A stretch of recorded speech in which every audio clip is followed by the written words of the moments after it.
Welcome to Canterbury. It's the third ODI and it's England v South Africa for the third time this week, Raf.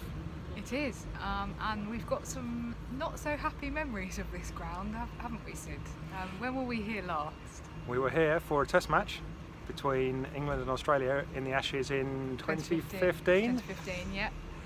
And England didn't come out of that quite so well, did they, Raf? Just had a brief look at the scorecard for that one. Australia won by 161 runs, so a bit of a thumping there. And obviously quite a few of these England players here today will have some memories of that particular game. So I guess they'll be hoping for a bit of a better showing. What's at stake today, Sid? Well, obviously the series, that both England and South Africa would love to take the series victory back with them. But I think even more importantly, what they'll be hoping for is some Women's International Championship points. So another 2 points at stake today. England are kind of firmly ensconced in the middle of the table at the moment. Admittedly, they've played their most difficult matches. They've played Australia away, so they've got the hard stuff out of the way. But England will want to come in the top four in the end in the International Championship, won't they, Raf? Absolutely, and they're currently sitting towards the bottom, and so I guess it's important for South Africa as well, because England and South Africa currently have the same number of points. Whoever wins today will leapfrog up the table ahead of India, so that's significant. And what happens if you don't get in the top four, Raf? Remind us. You don't automatically qualify for the next World Cup in 2021. You would then have to go into the qualifying tournament, and presumably England would hope to do very well, but they would also more hope that they wouldn't have to be in the qualifying tournament in the first place. So all the points are all the games are important because of the points available. And I guess maybe if England had an easy ride in this series, they might have hoped that they could maybe rest some key players today. But I suppose we might ask whether they've obviously called Kate Cross up into the squad for this third ODI. Do you think they'll play her, Sid? My feeling is that they probably won't do. I think that because of the International Championship points at stake, they'll want to play Catherine Brunt if they possibly can. Mm-hmm. I think there's a good chance that they might rest Catherine Brunt over the Tri-Series. We might not see her at all in the T20 Tri-Series, even though there's no doubt whatsoever that she'll be in the squad to go to the Caribbean. But I think they'll really want her to play today. They want her to be fit for the T20 World Cup. Yeah, absolutely. So what do you think, Raf? They have called up Kate Cross. Yeah, I suppose my feeling is, why bother to call somebody up if there isn't a very good chance that you're going to play them? Why bother to kind of change the squad around in that way? So I would think that she's got to be very much in the running to be in the starting 11 today. But we will see in a couple of hours' time. We'll find out in a couple of hours, yeah. Yeah. So what else, Raf? Well, I guess we might reflect on the kind of South African position, and we were talking in the car on the way here about the fact that maybe South Africa will be playing a role today that's a bit more familiar to England. Do you want to expand on that one, Sid? Yeah, I think South Africa's situation is really interesting for England fans, because since sort of 2009 obviously England had a really great year, and then since then we've had a little bit of a kind of downward spike in terms of the batting, and England have had a really strong bowling attack over most of that period, particularly since Anya Shrubsole became permanent fixture of the team. Anya and Catherine together have been an opening bowling partnership that's been the envy of the world. But I think that's starting to change a little bit now.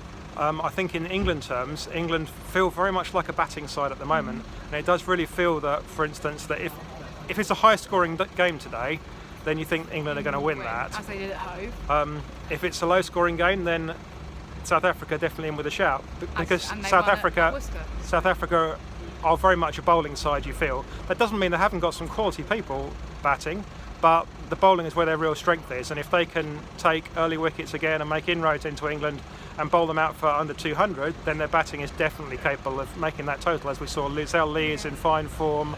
Laura Wolfart, is a quality player.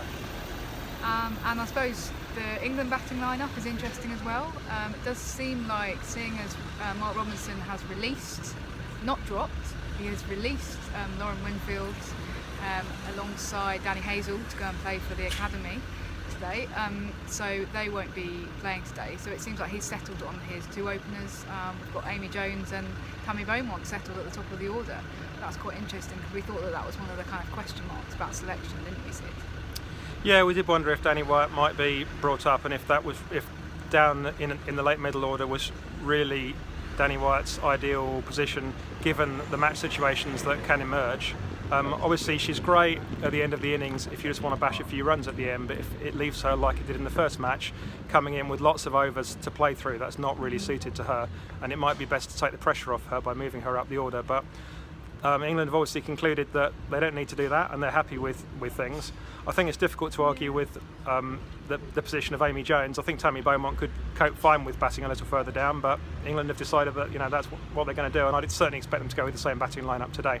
Yeah, I think it's fair enough to give Amy Jones a fair run at the top of the order. I guess Lauren Winfield might consider herself unlucky in some senses. We understand that she made a 50 for the academy yesterday, so she's probably still in contention, but we'll see what happens there in the next set of ODIs.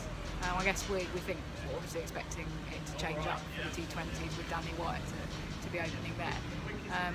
And we did have a question, Sid, that was put to us at Hove after the match on Tuesday, but that we didn't answer, from James Waller. Why is Heather Knight not bowling herself? Really interesting question. She hasn't bowled in either of these two ODIs so far. And we have seen that over the last few years for England, she has become a kind of almost a sort of second or third change bowling option, despite the fact that she's obviously being played predominantly for her batting. But with the off spin that she's been bowling, she has actually taken some key wickets at crucial moments, and yet she doesn't seem to be bowling herself anymore. So why might that be, Sid? Yeah, well, she took a lot of wickets in the last series of the International Championship over the last 4-year window. I think that when she first started bowling, or rather when she moved to bowling off spin after bowling seam for the early part of her career, and then she had an injury, she changed to off spin because it put less pressure on the injury, and people had a hard time reading her, I think, initially, and she took a lot of wickets up front, and then maybe she feels that she was found out a bit, and I think what we've seen her bowl at county a couple of times, Berkshire, yeah. And it looks like she's trying to work out some change ups. She's trying to work out some different deliveries.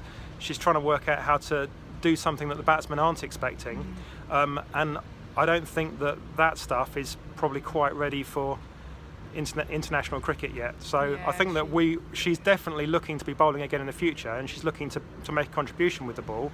But until she's kind of nailed on her different deliveries and things, I think that we probably won't see her, except maybe filling in the odd over or two.